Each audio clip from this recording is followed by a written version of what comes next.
Michelle, my friend. Michelle,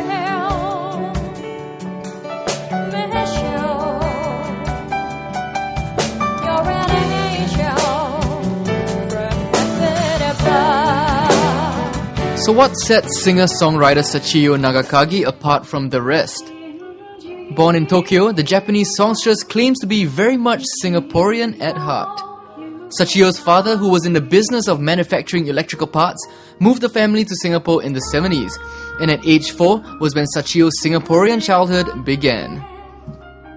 What's up guys, Brian Soul, Raise TV. Welcome to the show. We have a special edition of Raise Pop today. We have Sachiyo on the show. Hi, thank you for joining us on the show. Nice to meet you. I'm Sachiyo. The special thing about you is that you actually grew up in Singapore, Yes. but you're Japanese. Yes. And so how does it work? Can I ask you when you first came to Singapore? So the first time I arrived is not a Changi airport, it's a Paya Lebar airport. Wow. Don't guess my age, huh? Okay, okay. I won't.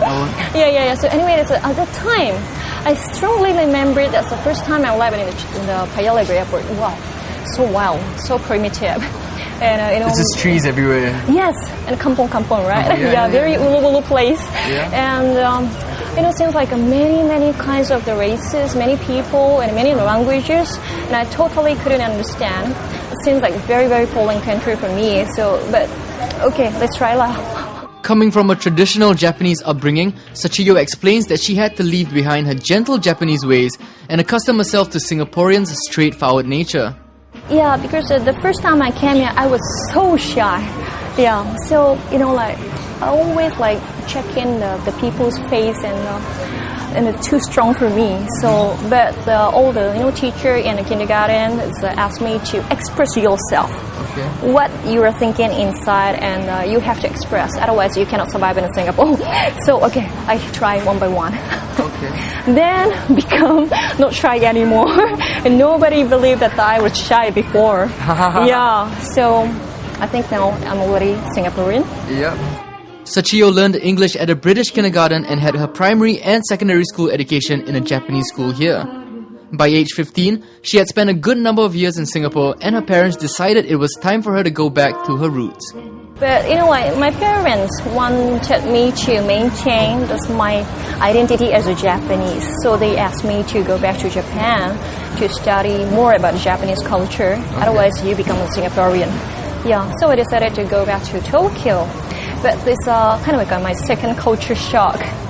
Very difficult to adapt myself into the Japanese, people's style.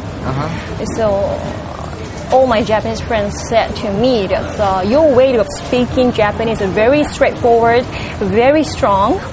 Yeah, so I think I spoke Japanese in English mind, which is very strong for the Japanese people. Okay. So I try to, follow the Japanese style. Okay, let's start with bowing, and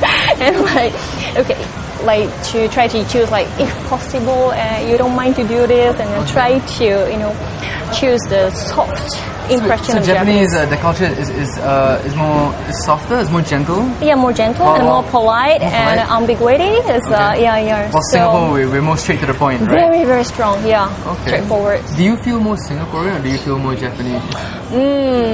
Last time I think I had a difficulty to balance myself in the two countries, but now I'm very get used to it. So I'm half Singaporean and half Japanese. Half and half? Yeah. Okay, very good.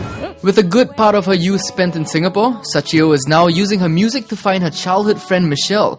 But you know what? It's just to apologize. Find out more in the next clip.